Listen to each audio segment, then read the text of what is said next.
Vale a pena fazer uma graduação em artes cênicas? A resposta curta, com uma pessoa que já fez uma graduação em artes cênicas, é depende. Depende principalmente do tipo de artista que você quer ser, o que você quer com a sua faculdade, se você já tem DRT e quais são as suas expectativas, né? E eu vou responder tudo isso a partir da minha experiência real, sem romantizar e também sem chegar falando pra você não ser ator de cara, sem desmerecer a arte. Pra quem não me conhece, eu me formei em artes cênicas numa faculdade pública em São Paulo e hoje, com 30 anos, eu estou fazendo uma segunda graduação em fisioterapia. Alguma coisa aconteceu aí no meio do caminho. Mas vamos direto ao ponto. Vale a pena? Olha, se você não tem uma formação, se você não fez curso técnico, nunca fez teatro, se você não tem DRT, eu acho que vale a pena sim. Ou se você só fez alguns cursos livres e tudo mais. Se você quiser se aprofundar, ganhar uma base, ampliar o seu repertório, eu também acho que vale a pena. Qualquer coisa que você estuda vai te agregar de alguma forma. Mas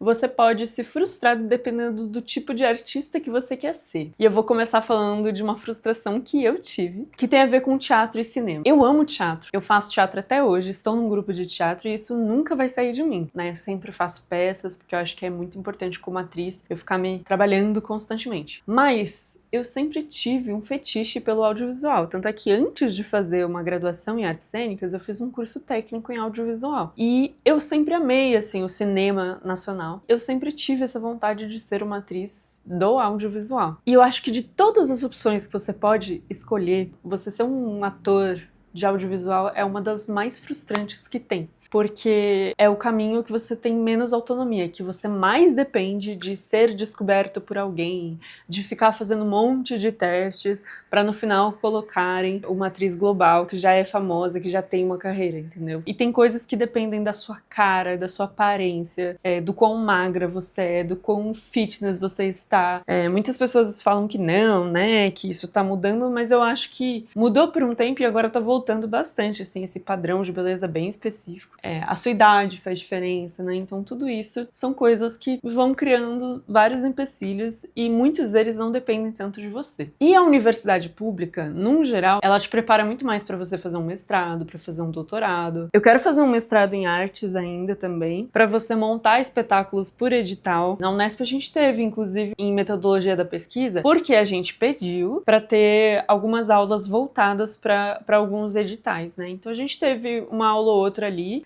Gostaria de ter tido até mais, né? Porque eu até hoje tenho um pouco de dificuldade com essa questão de edital e já fiz alguns, assim. Ela te prepara muito mais pra esse universo do que, tipo, atuar pra câmera, entender o mercado, quais são as plataformas de elenco que você precisa se cadastrar, como que funciona testes de elenco, como é que funciona você se agenciar. E tá tudo certo, assim, porque a Unesp tem uma proposta específica, né? Que tem muito mais a ver com desconstruir aquele teatrão que muitas pessoas, né, antes de entrar na Unesp, elas já vêm com uma bagagem teatral, que é um teatrão mais clássico, né? Então, eles vêm realmente para quebrar, para você aprender outras formas mais disruptivas de fazer teatro.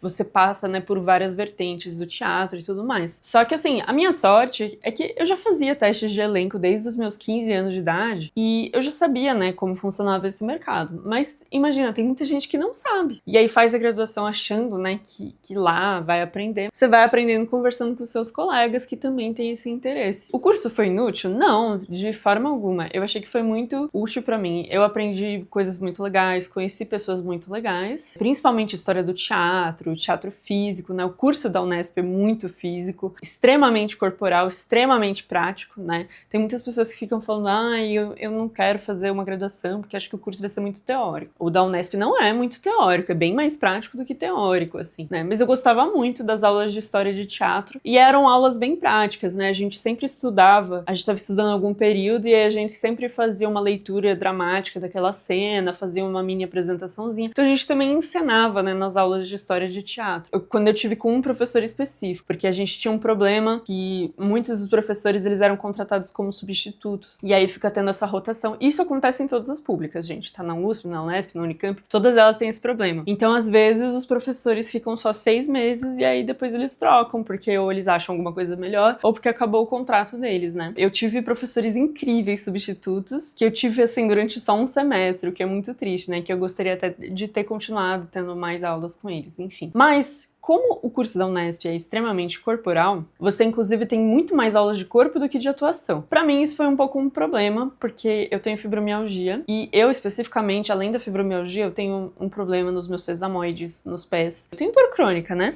Eu pegava a pior linha do metrô em horário de pico pra ir pra lá, esmagada, sabe? Naquele horário de pico, assim, com a mochila extremamente pesada, porque eu levava marmita. E muitas vezes eu até tava bem, assim, de dor quando eu saía de casa, mas o fato de eu ter que passar por aquele trajeto já me fazia com que eu chegasse lá num estado meio ruim. Às vezes eu chegava e eu tava mancando, porque eu tinha ficado tanto tempo em pé que eu chegava lá e eu não tava conseguindo fazer coisas que exigissem que eu ficasse em pé, por exemplo. Pra explicar isso pros professores é uma coisa complexa. Eu levei lá, né, não sei o que lá.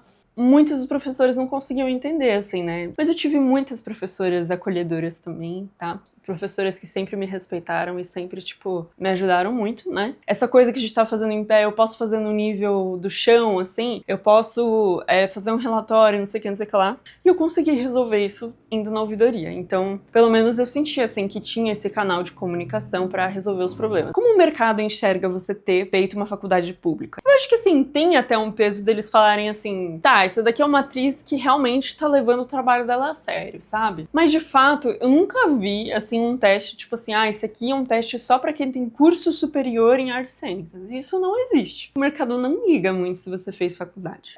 Qualquer pessoa que tenha DRT pode fazer, entendeu? É por isso que é muito importante você ter um DRT, seja por horas acumuladas, seja por curso técnico ou seja uma graduação. Mas, assim, o DRT também, ele faz bastante diferença em alguns quesitos, mas tem muitas pessoas que não têm DRT, que são influenciadoras, que são celebridades, subcelebridades da internet, e aí eles continuam atuando, né? Agora vocês devem estar se perguntando. Eu falei no começo do vídeo que eu tô fazendo uma segunda graduação, né? Por quê? Porque assim, gente, essa maneira de ser ator, que não é você ser um ator que faz edital, que dá aula em escola, ou que faz teatro musical, você ser ator do audiovisual, eu continuo fazendo teatro, eu já fiz edital, deixando isso bem claro também, mas o que eu gosto mesmo é o audiovisual, assim, é o meu grande sonho, é o meu fetiche, eu tenho uma tara pelo cinema nacional. E ser artista dessa forma é bastante limitante e é bastante exaustivo. Eu já cheguei a dar aula de música pra sobreviver na pandemia, já fui dessas de fazer evento, panfleto, que são coisas assim que a gente faz, né? Já fiz coisa de festa infantil, já atuei em muitas publicidades, já fiz audiolivro, já fiz teatro por edital. Quando você é ator, você meio que tem que fazer todas essas coisas simultaneamente. E aí é um pouco enlouquecedor você ter que ficar com a sua atenção tão dividida assim, fazendo várias coisas diferentes pra você ganhar dinheiro, né? Porque se você depender só de teste de elenco pra ganhar dinheiro, é um risco muito grande, principalmente se você paga aluguel, né? Se você mora com seus pais e você tem ali algum suporte, né, alguma coisa assim, se os pais estão te bancando algumas coisas, é mais fácil. Mas a partir do momento que você mora sozinha e você depende só disso, é meio loucura, assim, eu não recomendo. Então, tipo, eu sempre fiz várias outras coisas junto. Por isso que é importante você ser um ator que não é só ator. É interessante que você saiba tocar algum instrumento, que você saiba dançar, que você saiba cantar, não sei o que lá, que você tenha outras habilidades, que você seja atleta, que você faça alguma outra coisa além de ser ator. Chegou num ponto que eu tive que arranjar um emprego tradicional numa agência de publicidade, né? Só que eu era PJ, trabalhando em regime CLT, trabalhava quase 12 horas por dia com edição de vídeo. Aí eu piorei fisicamente, né, das dores da fibromialgia, porque ficar muito tempo parada também é uma coisa que me causa muita dor. É uma desgraça essa doença. Eu acabei sendo hospitalizada algumas vezes, e aí eu me demiti. Eu fiquei mal, assim. Aí eu tive que fazer até uma fisioterapia especializada em hipermobilidade e fibromialgia, que são duas coisas que eu tenho. Foi muito bom pra mim. Eu comecei a relembrar que fisioterapia existe. Comecei a relembrar que há muito tempo atrás eu tinha colocado como segunda opção no vestibular. Eu também passei a criar conteúdo sobre fibromialgia e cada vez mais eu comecei a estudar mais, eu comecei a me interessar por dor e eu fiquei com vontade de me especializar em dor. Mas enfim, e aí eu comecei a sentir essa necessidade de me aprofundar, até para eu poder criar um conteúdo com mais propriedade. Porque assim, o meu conteúdo até então era uma coisa muito mais voltada para minhas experiências pessoais, assim. Mas tem muita desinformação, né, sobre dor na internet. E eu gostava, assim, sabe, de pesquisar a fundo. Mas, ao mesmo tempo, eu não sou fisioterapeuta. fisioterapeuta, né? Então eu sentia que, até por uma questão ética mesmo, antes de eu começar a fazer, né, um conteúdo que fosse de fato mais científico, né, eu resolvi fazer uma segunda graduação. E eu percebi, né, que muitos grupos de teatro não sabem acolher muito bem pessoas com dores crônicas. Eu não fui a única que teve essa experiência. É muito engraçado porque eu nunca passei por isso no cinema. Todas as vezes que eu gravei coisas, tanto de conteúdo, né, ou seja, tipo, longas independentes, curta-metragens ou publicidade, as pessoas sempre entendiam essa minha necessidade, assim, de eu não ficar, sei lá, quantas horas seguidas em pé. Ou então, tipo assim, fiz uma cena que é fisicamente exigente, aí eu ia lá e podia sentar. Tava com um sapato horrível que eu tinha que fazer em cena, aí cortava a cena, eu podia tirar o sapato, sabe? Só que no teatro não tem muito esse espaço, né? Às vezes você tem que fazer uma cena com um sapato que te faz muito mal, às vezes você tem que ficar em cartaz com esse sapato que te faz muito mal, e aí depois, quando acaba a peça, você tem que sair sendo carregada. Isso aconteceu comigo ano passado. E não foi por mal, assim, foi porque eu achei que eu ia dar conta, eu achei que não ia me fazer tão mal, e no final me fez bastante mal. Então, eu acho que no cinema é mais fácil de lidar com essas coisas do que no teatro, assim, porque o teatro realmente exige uma presença de corpo inteiro, o tempo inteiro, assim, que não tem como você cortar a cena e tirar o sapato, não tem, sabe? Então, se você tava se dando bem com o cinema, né, por que você decidiu fazer outra graduação? Para cada 300 testes de atriz que eu fazia, eu pegava 4 trabalhos. Então, assim, se eu não fizesse 300 testes, ou seja, fazer pelo menos um teste por dia, às vezes mais de um teste por dia, eu não pegava trabalho o ano inteiro. Ou eu me propunha fazer teste todos os dias para saber que eu ia pegar 4 trabalhos por ano, ou se eu fizesse menos de um teste por dia, se eu não fizesse teste algum dia, eu já sabia que provavelmente naquele ano eu nem ia ter trabalho nenhum. E é assim, gente, porque tem muitos fatores que não dependem de você, que dependem muito mais da cara que eles querem que você tenha, principalmente para publicidade, né? Eles já têm uma ideia do que eles querem na cabeça deles, né? Eles querem saber da sua carinha, da sua expressão facial, do seu acting, principalmente do seu acting sem fala, né, de como você consegue se posicionar na frente da câmera, né, é bem específico. E aí chega um ponto que, assim, eu não consigo bancar o meu próprio convênio, não consigo muitas vezes dar conta do meu aluguel, e aí chega num ponto que não dá pra sustentar uma vida assim pra sempre, não é mesmo? Então, assim, vale a pena fazer artes cênicas? Vale se você souber por que você tá fazendo, se você entender que fazer uma faculdade de artes cênicas, você muito provavelmente não vai ter um direcionamento de carreira depois, né? Seus professores não vão te indicar para teste no audiovisual, eles não têm esse poder, assim. Mas assim, quando eu entrei, eu não achei que fosse isso mesmo, assim, sabe? Eu entrei realmente porque eu queria me aprofundar, porque eu queria ter experiência universitária, enfim, para ter uma graduação mesmo. E eu também acho que é muito importante você ser um ator que tem outras habilidades juntos, né? Mesmo que seja uma habilidade, tipo assim, você é streamer de videogames. Cara, tem trabalhos específicos que eles pedem, pessoas que jogam videogame, que sabem jogar, não sei o que lá, entendeu? Eu acho ótimo você ser um ator que é só ator também, sabe? Não é um problema isso, mas pro mercado é um pouco. Porque só ator tem vários, né? Então, muitas vezes, pra publicidade, por exemplo, eles precisam de uma pessoa que atua, mas que sabe fazer yoga. É uma pessoa que é musicista, que não sei o que lá. Mas é interessante que nós sejamos atores completos justamente para eles realmente chamarem um ator que é músico, um ator que dança. E tem vários, gente, tem vários. O que mais tem é ator com talento de sobra, que sabe fazer um monte de coisa, que é muito bom no que faz. Eu tenho amigos que ficam assim, gente, alguém precisa fazer essa pessoa estourar, porque ele é assim um poço sem fundo de talentos, assim, sabe? Mas infelizmente é muito difícil, gente.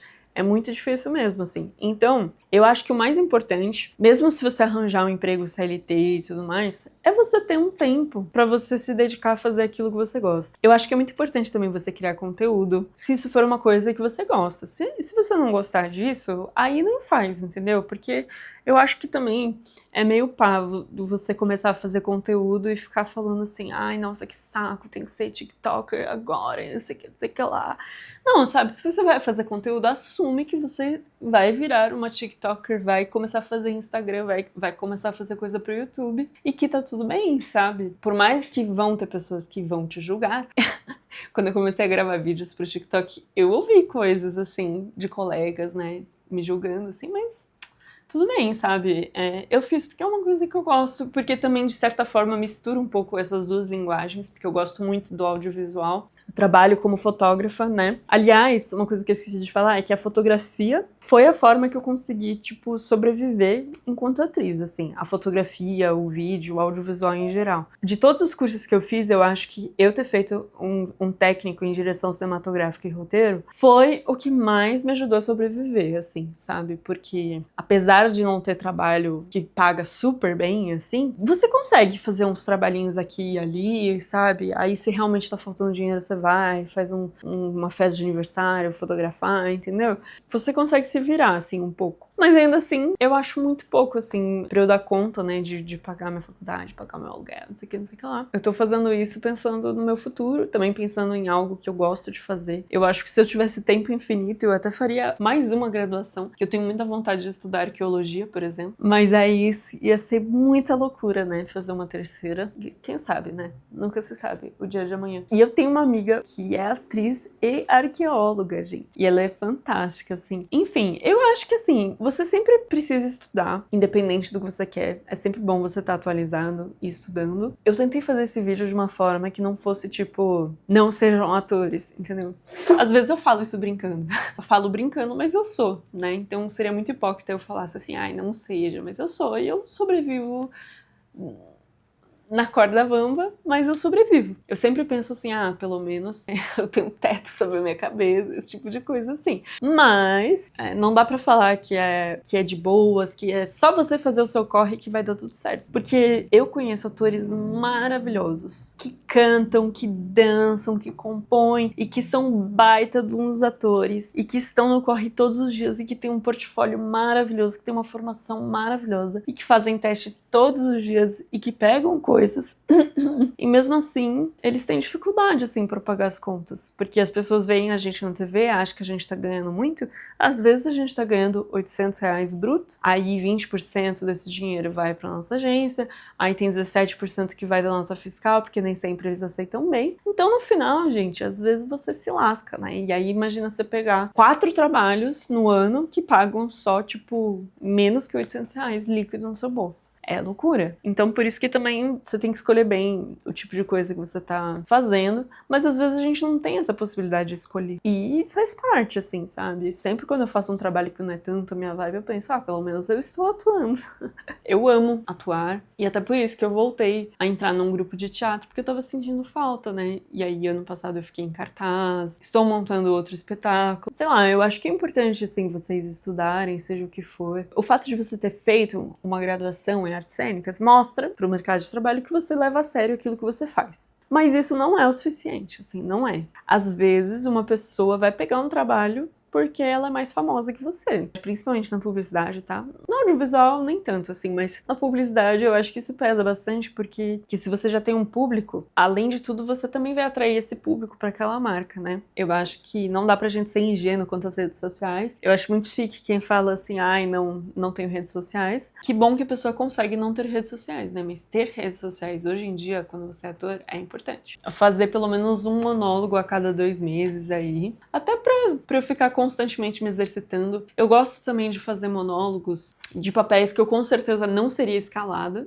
porque eu sei bastante como é o meu perfil, o tipo de papel que eu pegaria, e aí às vezes eu faço assim por diversão monólogos que eu sei que não me chamariam, né? Por exemplo, eu fiz um monólogo do BoJack no enterro da mãe dele, né? O BoJack é um cavalo, mas enfim, eu dei uma adaptada, né? Transformei num monólogo feminino. Existem várias formas da gente criar, eu acho que sempre você pode chamar os seus amigos, fazer cena com seus amigos. A gente também não precisa sempre, né, de uma grande estrutura para continuar produzindo arte, assim. Mas agora você ser remunerado pela sua arte é que é a grande questão. Até quando que você consegue aguentar esse perrengue de ficar só fazendo arte por amor, né? De ficar só fazendo, por exemplo, para fazer uma peça por edital, você já tem que ter montado essa peça, né? Então você já fez essa peça durante 1 ano sem receber nada. E aí quando você tem o edital, você só tá praticamente cobrindo o que você gastou, né? Então você quase nem tem lucro, assim. Então é realmente uma balança ali difícil de sobrevivência. E claro, você sempre pode dar aula também. Você pode também trabalhar trabalhar como monitor em exposição, esse tipo de coisa assim. Tem muitas amigas que fazem isso, que dão aula pra criança também, que dão aula em escola. Mas essa nunca foi muito a minha vibe. Como eu falei, eu escolhi um caminho, que é um caminho... Não que o outro não seja difícil também, é um caminho bem difícil também, da aula. Mas assim, o que é difícil nesse caminho que eu escolhi, eu acho que nem é, tipo, o processo de você fazer teste, porque pra mim isso é tranquilo, assim, você atuar, fazer teste,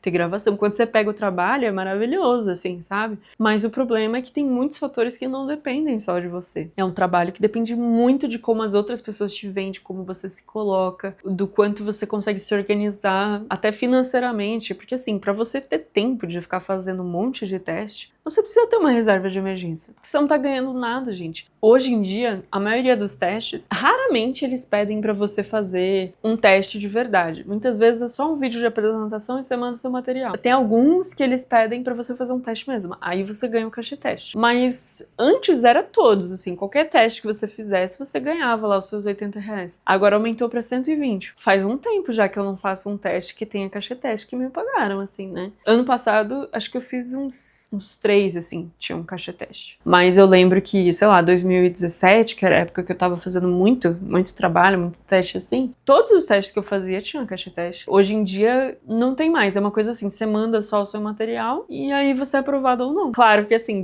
depende de alguns trabalhos. Tem algumas publicidades mais complexas, assim, que aí você faz um testezinho e eles te pagam, né? Mas... E antes você recebia na hora. Hoje você não recebe mais o cachê teste no dia que você faz o teste. Você recebe 30 dias depois, 15 dias depois. Você tem que ficar cobrando, você tem que botar numa planilha. Eu lembro que teve um ano que eu tinha botado numa planilha e eu percebi que estavam me devendo R$800 de cachê teste, gente. Aí eu cobrei cada um deles e eles me pagaram. Mas imagina se eu não tivesse feito essa tabela. Então, assim, ser ator no Brasil é bem complicado. É bem complicado, gente.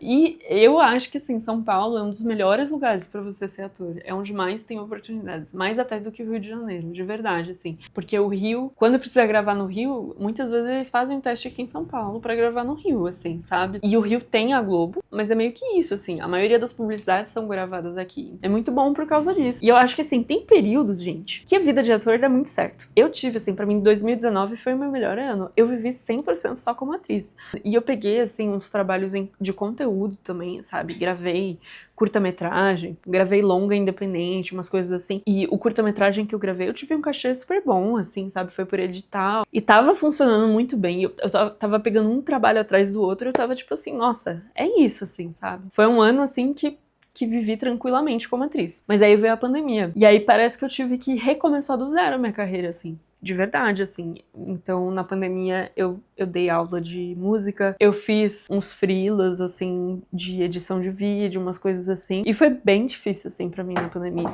E foi justamente quando eu comecei a pensar em fazer alguma outra graduação, né? Na época eu queria fazer biomedicina, porque eu tava já, tipo, meu Deus, as pessoas estão morrendo e eu não estou fazendo nada, eu preciso criar vacinas. Bem humilde, né? É que eu tinha uma amiga que trabalhava com isso, assim, e ela trabalhava num instituto onde sequenciaram o genoma da Covid, e aí eu admirava muito ela, eu falei assim, nossa, cara, eu quero estudar pra ser igual a você, assim. E eu comecei a estudar pra fazer biomedicina, só que aí depois eu conversei com vários profissionais da área, e aí isso fez a minha visão mudar bastante, assim. Eu acho que pra mim acrescentou muitas coisas, eu conheci pessoas muito legais, a experiência universitária é legal, eu fiz muitas matérias em outros departamentos, né, eu fiz várias matérias na música, fiz várias matérias nas artes visuais, e é muito legal, assim, pra sua formação no geral, sabe?